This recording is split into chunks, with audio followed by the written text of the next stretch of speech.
Apologies. What's good? Your boy. Like, perfect time for like me to get a tick in the back of my throat. Anyways, welcome back to ACS Universe Daily. It's Thursday, final Thursday of 2023, y'all. So yeah, man. Hope y'all ready for next year. I don't know if I'm ready or whatever, but we have no choice, right? You know what I'm saying? It's just coming regardless. So let's see. Let's get this stuff started. Let's get this stuff started, man. Uh-oh, your boy forgot to silence his mobile device. All right, hold up. Let's get this started. You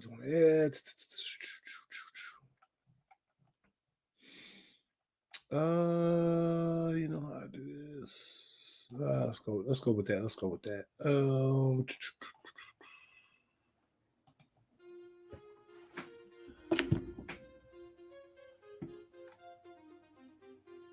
Wait.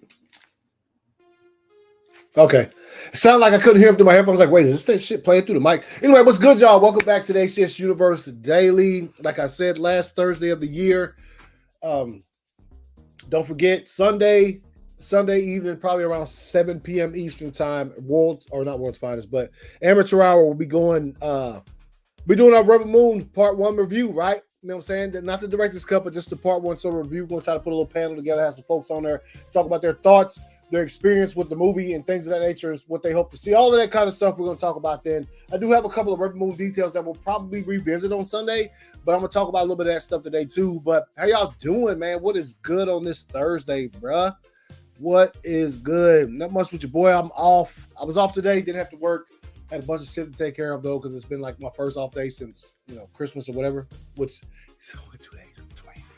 But shit builds up for your boy. So, good to see y'all. All right, man. Let's get this thing started. Let's see. Oh, you guys know how I start every show. Stuff I saw today. What the hell is that? All right, y'all. So here's stuff I saw today. Hold on, let me get this pulled up. We're gonna start the show off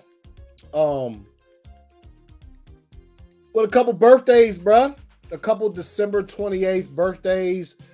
That you guys, I think you guys will be familiar with the birthday boys and girls. You know what I'm saying? Or birthday boys to be exact. It's only two dudes. So, all right. So anyway, first off, I did want to watch this. Yeah, matter of fact, I'm gonna have to pause the music real quick because I did want to watch this. I thought this was very interesting. Let's see who's in the house real quick. Nerd Costa Nostra was good. Hope all's well. Things are going good. Yo, you're driving right now. Very dangerous. Not to be in the chat. Okay, relax, bro. Just ride and listen, man. But I appreciate you in the chat though, as always. But be safe. Be safe. All right. You know what I'm saying? Be safe, bro. I don't want to. Be safe. I want you to be able to listen to the episodes next year, right? You know what I'm saying? So be safe. So anyway, I want to pull this up because Stan Lee, remember Stan Lee on his birthday, here are all the cameos he did in the MCU. Now, these videos are always entertaining for me because, with the Stan Lee stuff with the Marvel movies, it was always this sort of situation where it was like, yo, where's he going to turn up next? Sometimes the shit got leaked, sometimes it didn't.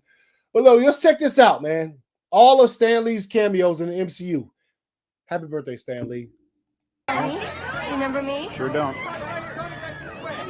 Look great, Hef. Milwaukee. That's one of my favorites. A man drank one of those Guarana sodas. Guess it had a little more kick than he was looking for. Wow. Where was it bottled? What a pleasure. Nice to see you. Larry King. Larry! Oh,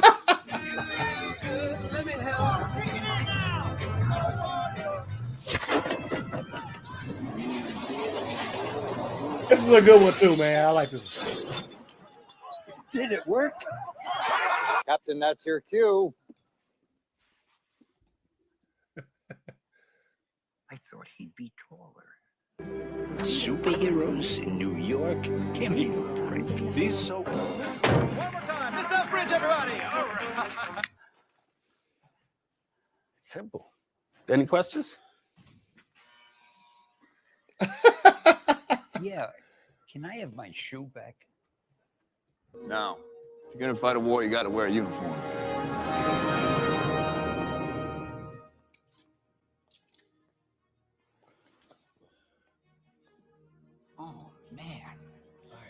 I am so fired.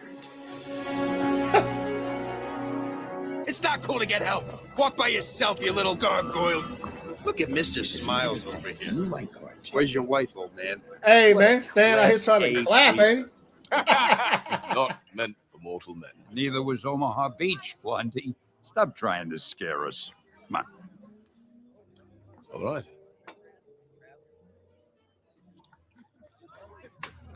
Eggshell shield. And goes, look at the girl I'm with. You know what I'm saying? She's crazy, stupid, fine, right? The bartenders are all like, yeah, crazy, stupid, fine. So this writer. You okay? Are you Tony Stank? Yes, this is Tony Stank. You're in the right place. Thank you for that. That is hilarious.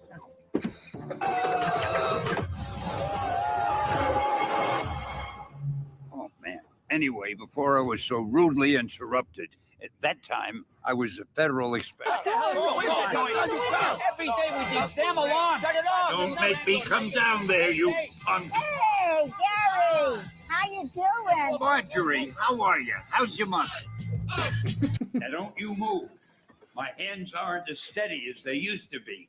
By Odin's beard, you shall not cut my hair, lest you feel the wrath of the mighty Thor.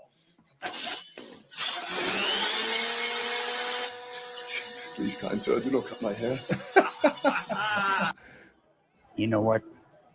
I think I'll just take these, bring them over here, and hold on for safekeeping. What's the matter with you kids? You never seen a spaceship before?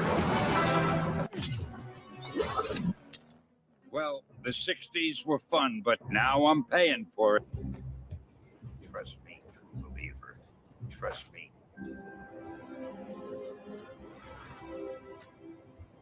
Trust me. That was incredible. I like that one. That was right after he passed. You know,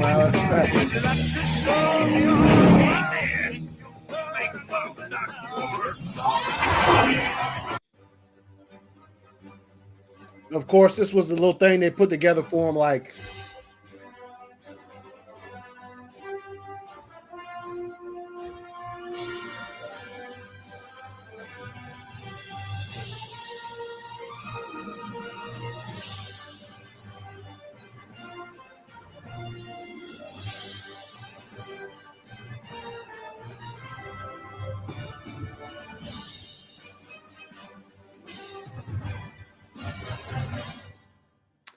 Yeah, we appreciate you, Stan. We appreciate you, homie. You know what I'm saying? So that was I just want to watch that Stanley's birthday and shit, and I saw that earlier, and I was like, yo, I think I've seen this before, but I was like, yo, it'd be good to play that on the show, because why the fuck not, right? You know what I mean? So happy birthday, Stanley. Also, right? Let me get this off here. Let's see. Prima was good, homie. Appreciate you stopping through the Daily Show, man, as always. I just finished watching this little video, Stan Lee. It's his birthday today. Somebody put it together with all of his cameos throughout the MCU, which is always fire to watch, because a lot of them are really good, really well made, and a lot of them are funny as fuck. So anyway, but with that being said, also, I can't forget the homie himself, Denzel Washington. Happy birthday, Denzel. Two-time Oscar winner will play Hannibal in a new film from Antoine Fuqua. He's going to play like a general back in the ages, fighting against the Romans and all of that kind of shit. So, I mean, look, every time him and Fuqua get together, the Equalizer trilogy, fucking, they do their thing. When they get together, they do the damn thing, right? So, except from the 18. No, fool. But that would be fire, bruh. Now that I just thought about that, would that be fire or what? Denzel playing Hannibal from the 18? Hey, let's fucking go. Hey, that's it. Well, now that we're talking about this, real quick, let me put it, because I don't think I've ever talked about this on the show. I think that the A-Team show was absolutely phenomenal. The characters are unforgettable, actors and everything. But the movie they put out with Bradley Cooper and like Liam Neeson and stuff, that movie was fire. The A-Team remake, like movie that came out a few years back, that shit was dope as fuck, man. I hate that it didn't get as much love as it should have. Didn't get as much box office because they probably would have continued making them. But that was a good movie. That was a really good A-Team movie. So hopefully y'all watch this and see how much love people still have for that. And let's make some more A-Team movies. But anyway, yeah, shout out Denzel. Happy birthday. Somebody else put this happy 69th birthday, 69, bro. Homie's getting up there. It says to the GOAT Denzel, bro. I'm trying to think. I think, well, this is honestly his Training Day performance is one of my favorites of all time, just because I had never seen him in that sort of light. But I still. Oh, let's listen to this. And looking at you. And I want to play a video, and sure enough, here we go. All right, I guess I'm going to try to do that anymore. I want to ask you one question. I think we have to wrap up, but just going back and looking at your lives before you became filmmakers, what was your first job or what was your worst job that you had before you entered the film business? I was a garbage man. Like Troy. Garbage man, you get 3 hours, you get 8 hours worth of work, but you can do it in 3.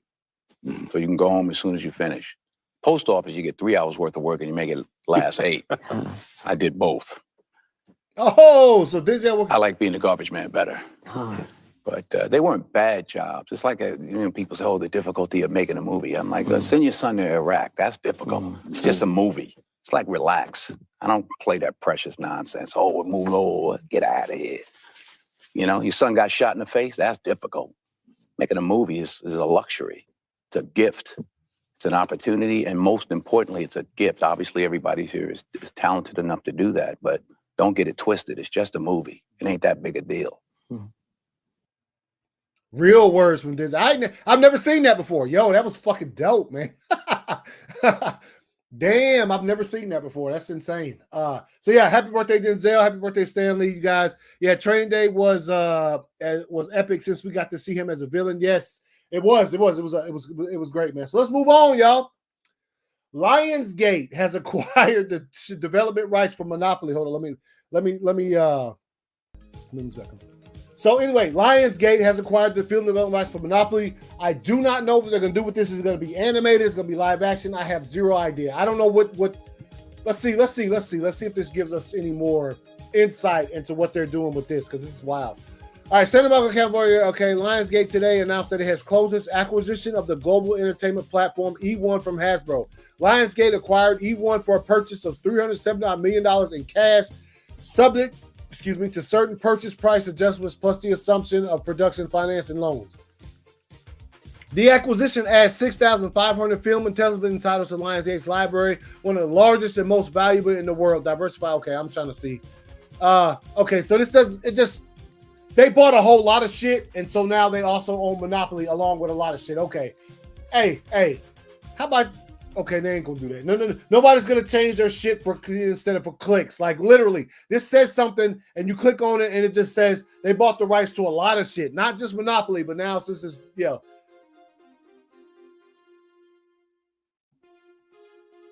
yeah, man, yeah. But I like what he just said just then. Like he said, yeah. Send your kid to that. That's hard. Yeah, I feel that. All right, let's go. Sean Durkin says they removed the youngest brother. Okay, real quick. Let me tell y'all real quick. I had the pleasure of going to see this the other day. The Iron Claw is fucking tremendous. It's absolutely incredible. The acting is on par. Everything is great, but the movie is also tragic. If you know the true story of the Von Erich family, then you know that like it was bad. It was bad. The movie starts with the line, they say my family is cursed. And you come to believe that watching said film. So if you haven't seen it, I'm going to tell you right now, it's a great, great movie. And it's also not that fun to watch, but but I tell people to watch it anyway, right? Like, oh man, it's tough to watch it. It is, but it's also, like I said, it's great. It's great. Like I finished it, right? My wife did as well, and with drier eyes than I did. I tell you this much, but there were some times in the movie where I was like, man, I don't know if I could take this shit in real life, right? So there was another, if you've seen the movie, you probably know what I'm talking about with this, that there was another brother there that something tragic happened to. They just thought, man, there's too much tragedy, not to spoil anything, but you can literally Google the Von Erich family and find out what the fuck I'm talking about, right? So Yeah, dude. The Iron Claw was fire, man. Fire. And it was rough. It was a rough watch, man. A very, very rough watch. But at the end of the day, when it was done, and I thought about it for a second, I was like, man, I'm glad I got to see that. I do not know if I ever watch that movie again, though. Do not know if I ever watch that movie again. Like, it pulls you in 1,000 different directions, but it is so fucking good, man. Like, it's one of those things, you're not going to stop it. Like, you know what I'm saying? Like if you don't go see it in theaters, you get home and it's on, whatever they decide to put. I don't know what kind of streaming service it's going to be on, but whatever it comes to, you're not going to be able to pause that thing. Like, you're going to be stuck in there no matter how hard it rips your heart apart. It's great, man. And I hope it gets a lot of love during this award season because it deserves it. It really, really does. Zac Efron, shouts out, man. Dude did his thing. That's not only the best I've ever seen him in a movie. And there's a lot of movies I like Zac Efron in. I think he's a funny, great actor. But this is at the top. And so hopefully we see some love from whoever for this movie. The Iron Claw was dope. But like he says, it says let's pull it back up. It says they removed the youngest brother from the Iron Claw because it was one more tragedy that the film couldn't really withstand. And if you've ever seen the movie, you know exactly what the fuck they mean, bro. It is. I honestly don't know if it would have gotten made if it would have been that much of I'm telling you, you got to see it. You got to see it. But again, I don't know if I'll ever watch it again. It was tough. It was tough. Let's go. I don't know if that was my phone was ringing. Anyway, Pose said, I really appreciate all love. So look, there's this thing, right? And let's see. Let me see if I can do this. Copy address. There's this documentary on the DCEU that I watched the other day that I happen to believe is pretty fucking dope. Yeah, A24 been killing it, bro. They've been killing it. Really fucking killing it. They have. But this documentary that I'm talking about right here is really, really good. Dude put the work in, and it's funny because I had thought at times about trying to put something like this together, but I thought, man, the task is too daunting. You have to be on top of every aspect of how this happened. Your knowledge has to be real. Like, you have to have facts. Factual shit. Can't just be talking about what you thought about this and that. They had to have facts to back this shit up. And shouts out to our homie right here, Our Movie News, man. So I really appreciate all love and support on my DC documentary. It took a long time to create because it's real. So to see my viewers really liking it makes all the long hours worth it. It is pretty fucking good. I liked it myself. So watch it, man. If you're a DCU fan and you were digging what Zack started and you were somewhat involved around the release of Snyder Cut and all of that kind of shit. And, this thing puts it all together in like this fucking package that it's really great. It's really great. It's really good. Oh, I need to like it. Retweet, bro. I got retweet. Oops. Not what I was trying to do. Sorry. But yeah, it's really good. It's good. It's good, man. It's good. Let's move on. Maxine, the final film in the X trilogy releases in 2024, starring Mia Goth, Halsey, Giancarlo Esposito, Michelle Monaghan, Elizabeth Debicki, Lily Collins, Moses Sumney, and Bobby Cannavale, and Kevin Bacon. So, yeah, man. See what's going on with that. I still haven't seen the second one. So I just want to, Maxine, for those who are interested, next year. Variety names Billie Eilish's What Was I Made For from Barbie the best song of 2023. Now, I do like Billie Eilish. I'm sorry, but if you got some, don't come with the Billie Eilish slander. Billie Eilish is absolutely fire, one of my favorite artists. But What Was I Made For? Fire song. Don't know if I think it's the best song of last year. There was a lot of songs that came out last year that were fucking dope, dude. Like, real shit. This is probably in my top 3 songs, I guess. It's always hard, like, it's easy to do like your top 10 movies of the year, right? But songs is always harder. Songs is always harder because stuff just hits you at certain points in time and different things. A song is 3 to 5 minutes, right? Sometimes a little bit longer. And you could be feeling some kind of way and that song will come on and make you feel better. And you'll be like, that's my favorite song. You could be feeling down and watch a movie too, and the movie change your attitude, but a movie is 2 hours plus. Like, you know what I'm saying? There's a difference between the immediate, I heard the first beats of that song change my mood as opposed to a movie. You know what I'm saying? You understand what I'm saying? Does that make sense? If it does, I don't know if that makes sense, but I think Songs are different. So, like I said, this song for me is probably top 3 this year. What Was I Made For is fire, but I'm already a Billie Eilish fan, and I did like the Barbie movie, so I think it's there. I don't know about best, but we'll see. We'll see. Also, again, you know what I'm saying? I was talking about Peaches. Beltray was good, homie. Appreciate you stopping through the Daily Show, bro. Let's move on, man. All right, Zack Snyder's 007. It would be cool to see a 20-year-old James Bond. There has to be something there, says the director. He said a few more things. Okay, haters right there. Trying to watch game. Haters all over the place. I would like to see this to a certain extent. I know they were talking about Nolan making one. Whatever the case may be, I think Bond needs to go in a different direction with the next iteration of him, just because of the last thing was really good. The Daniel Craig shit was fire, and the last one ended. It was such a good one, man. No Time to Die is like, it's such a good movie. So like, you have to come with something different. You can't come with the same shit, and that's why like some of the stuff with the Nolan saying like he would do it in like the 60s or 50s or 40s or whatever, which is cool.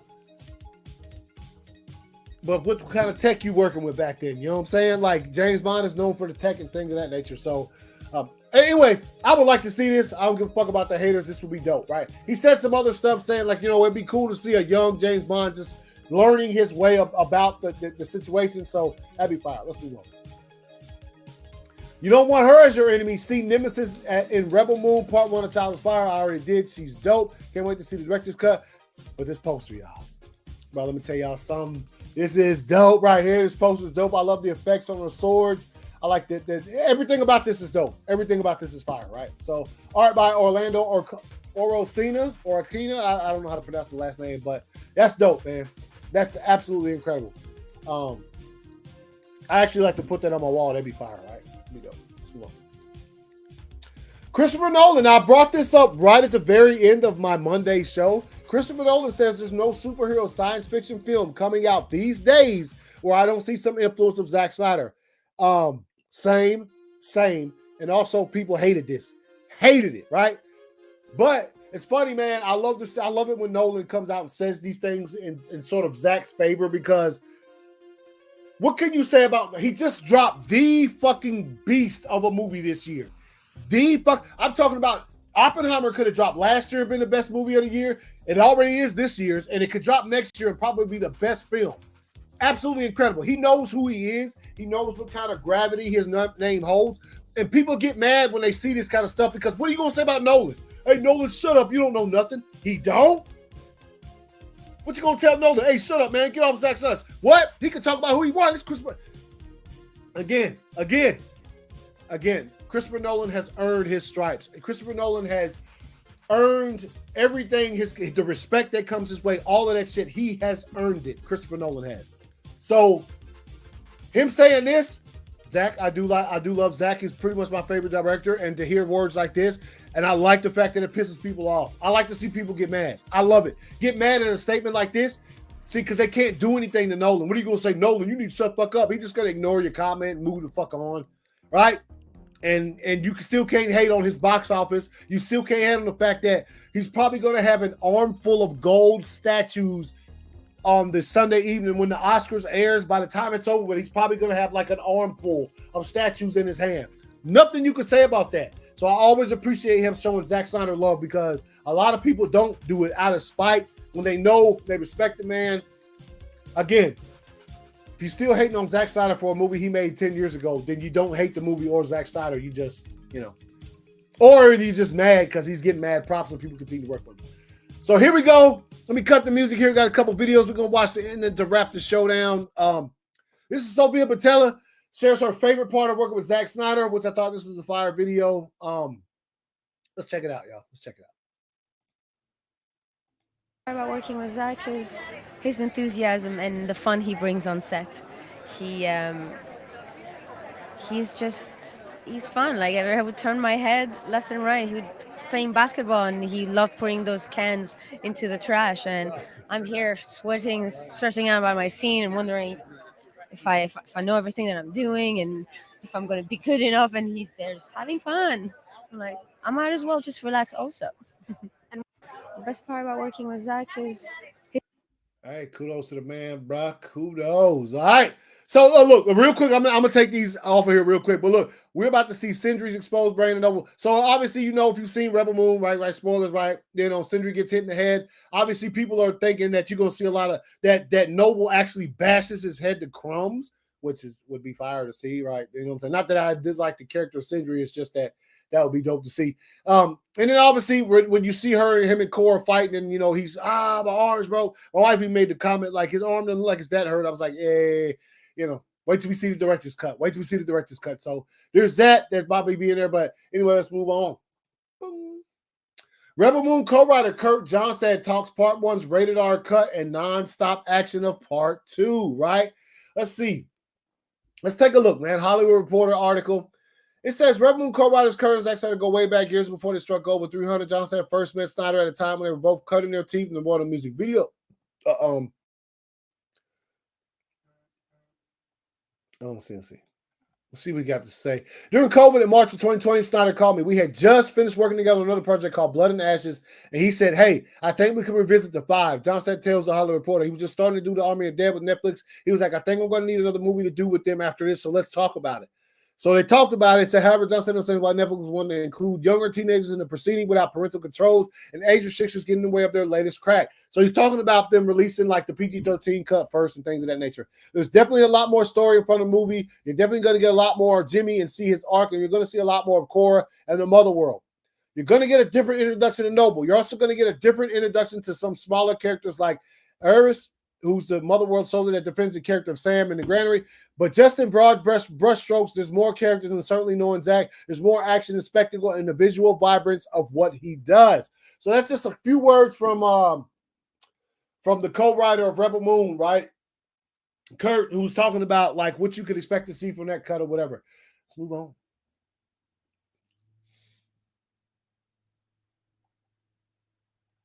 So Zack Snyder gives us a director's commentary on the teaser for Part Rebel 2. Moon Part 2, The Scargiver. So continuing our story from Part 1, their hope is that the element of surprise will help win the day, because in a straight fight, of course, they would just be annihilated. Yeah, there's a little like flash of kissing, things evolve. Show them no mercy. You stand between us and annihilation. I thought it was important before the big battle to understand why we fight.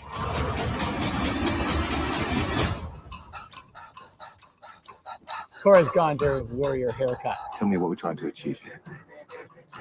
The same thing as the last time we met. I kill you. So there it is, the teaser for Part 2 of Rebel Moon, coming soon. Part 2, The Scargiver, April 19th. So there's Zach giving y'all his thoughts, you know what I'm saying, breaking down the teaser that we got to see the other day. And his Vero post. Zach dropped something on Vero, Jimmy Apart from the World. See if I can zoom that in a little bit. So he dropped that. Obviously, you see the deer or whatever animal that is. I ain't going to say a deer, but whatever animal that is that has antlers that are very similar to that. Those are probably the very antlers that Jimmy has on towards the end of Rebel Moon. When he's standing in that field, you're sort of going to get to see how he comes by those. You know, maybe the essence of a creature dying before him, and he wants to continue that creature's essence. Who knows? Who knows? I don't know. But I thought that was dope to see. Put this thing back on 100, man. It should be too big. But Jimmy Apart from the World, that's dope. So we just read that where he said we're going to get to see some more of Jimmy's backstory and stuff like that at the beginning of Part 2 of Rebel Moon. So or not Part 2 of Rebel Moon, but the director's cut for Part 1 of Rebel Moon to start to A Child of Fire. So yeah, man. I cannot wait. As I'm sure you guys cannot wait. But anyway, I appreciate everybody stopping through, man. The Daily Show, man. Possibly gonna do a New Year's Day show, man. Possibly do a New Year's Day show like Monday, right? You know what I'm saying? Like that's probably my thing about taking off, but I might do a New Year's show on Monday. What the hell? I might do a New Year's show on Monday just to talk about some stuff about the New Year movies coming out, things I might be excited for, whatever. But Ruth was good. Appreciate you stopping through the Daily Show.